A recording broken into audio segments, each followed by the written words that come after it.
Coming up on Mountain News this morning, more help from the federal government is on the way for Kentuckians impacted by natural disasters in 2021. And we get a look at the damage a wildfire left behind at a state park in our region as the work continues to reopen it to the public. Dedicated to Eastern and Southern Kentucky, this is WYMT Mountain News This Morning. Good morning, I'm Olivia Calfee. The time is now 6 o'clock on April 27th.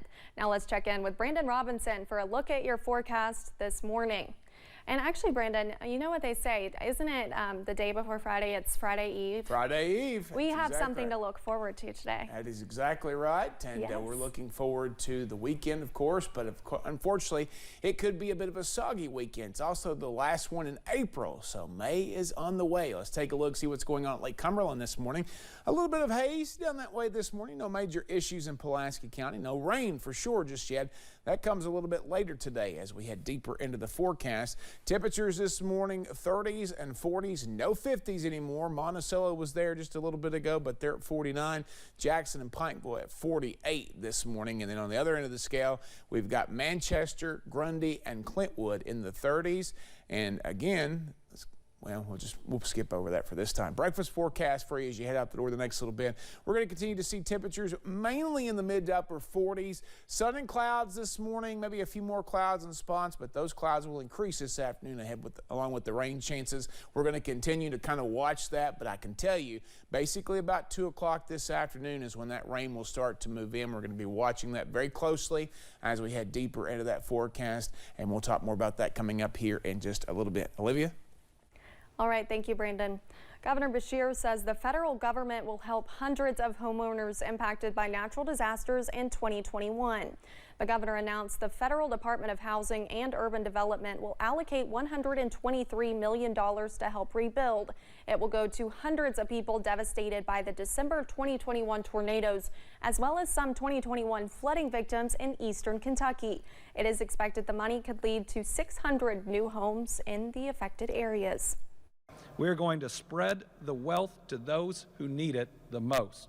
If you are someone who is impacted, I'd encourage you to reach out to your local nonprofit housing partners or your local housing authority about the disaster recovery program. Applications for the assistance will start on May 1st. Governor Beshear says the process is underway to get help to victims of last summer's flooding in eastern Kentucky. On Tuesday, the governor signed into law a plan that will create a state-organized search and rescue program. Kentucky is the last state in the South without a state-organized search and rescue team. Crews like the Wolfe County Search and Rescue Team have helped fill the need. But Michael Hackett, Deputy Chief with Wolfe County Search and Rescue, says the July floods highlighted the need for a statewide team. It has kind of set in like the keystone of what we need for the politicians to kind of see, this might be something we need, and maybe it can help out the state of Kentucky. And obviously the floods show that it can, if it's done right, which I think it will. He says he hopes the program will support their operations and improve future disaster responses. We are getting a look at damage caused by a recent wildfire at Natural Bridge State Resort Park. The fire burned for 1 week and it scorched 125 acres of land. U.S. forest officials say arson may be the cause of the fire. The park will resume normal operations on Friday, and people say they are grateful for the first responders who battled the blaze.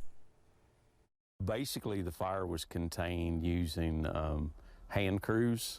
We had assistance of aerial resources for some water drops, but actual containment line was hand dug by hand tools and rakes. Trails will also open on Friday, except for the Balanced Rock and Hood Branch trails, which will remain closed so crews can repair wooden steps burned by the wildfire.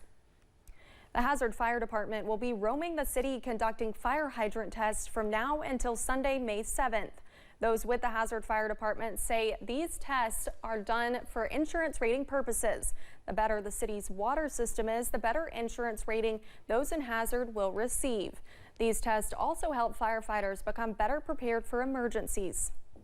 In a particular neighborhood, we can tell by our test records what kind of water supply we have, if we need to call for additional resources or find additional resources in the area to supply more water if we need to.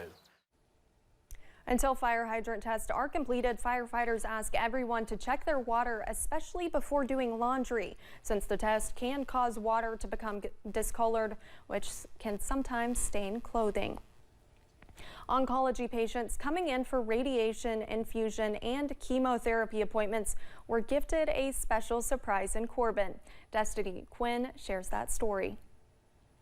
When you're going through this journey, you get tired and you get run down and you're not quite sure how you're going to get through. Sonia Grove was diagnosed with invasive ductal carcinoma in March of last year. I've had 6 chemo treatments starting last April, and then at the end of those 6, I was on 4 different drugs for those 6, and those were every 3 weeks. As she makes numerous trips to the hospital for treatment, she's learned a lot. Everyone is going through a difficult time. You know, everybody is fighting a battle of some sort. You know, we just happen to be fighting this battle. She's also learned she's not alone. There's an inspirational note, Luke 1:37. You know, may you be richly blessed by God today, your inner thoughts and prayers. And then there is a little piece of glass that has been transformed into, you know, different little shapes. We want to give her something that she can hold in her hand during treatments, or she can hang in her window and see and just be hopeful and just, you know, feel the love and the strength. Amy Kopp came up with the concept of Mimi glass when her mom was diagnosed with cancer 2 years ago. Mimi is what my children call my mom. It also stands for Mercy Inspired Missions Initiative. And then glass is giving love and sharing strength. And since then, that's exactly what she's been doing. Amy's helped us in the past with gas cards before too. She's going to help us in the future with some lotions and creams for unfortunate patients that can't afford them. Mimi's Glass, in partnership with Willing Hearts of Cumberland and Lydia's House, recently donated handmade hanging glass pieces with inspirational cards to 50 patients. There's such a need, not just in our community here locally, but in our region, in our area, for uplifting things and for hope for people who are fighting their battle. Bringing smiles and strength to those who need it most. These pieces are so symbolic of us in our journey because they're put in the fire, they're tested, they come out of the fire, they're different. You know, some don't look the same, you know, I don't look the same, but we're stronger, you know, in a lot of cases, you're stronger when you come out of that fire, just like these little pieces of glass are. That was Destiny Quinn reporting. The Laurel County Animal Shelter says it is not taking in animals or even adopting them out after an outbreak of distemper at the shelter. It is a contagious and serious disease that attacks the respiratory and nervous system in dogs. The animal shelter says per state and local guidance, adoptions and intake will not continue until May 25th. 6:08 this morning. I actually have a Mimi glass in my car right now from Miss Amy Kopp. Appreciate her reaching out to me back when I was going through my battle as well. Let's take a look, see what's going on with our temperatures this morning. 39 in Grundy, 39 in Manchester, 37 now in Clintwood, 49 in Monticello, 48 Jackson, 47 in Pikeville. That's the coldest and warmest spots in our region, but look at Ashland, look at Irvin. Not expecting those to stay in those 40s for too much longer. Jonesville, Williamsburg, and Hazard also there on the cusp of 40s, but it is still warmer by several degrees than it was this time yesterday. 11 degrees warmer in Somerset this morning, basically almost 10 degrees warmer in places like Hazard, London, Harlan, Jonesville, Middlesboro, and a little further east you go, a little bit less warm, but it's still warmer than yesterday. Up to about 71 this afternoon. Rain chances loom. They'll be here by the time you head home later today. Olivia? All right, thank you, Brandon, and thanks for joining Mountain News this morning. More news is on the way. Coming up, a bill to increase the nation's borrowing cap narrowly passes the House with zero support from Democrats. We'll have the details in just a few minutes.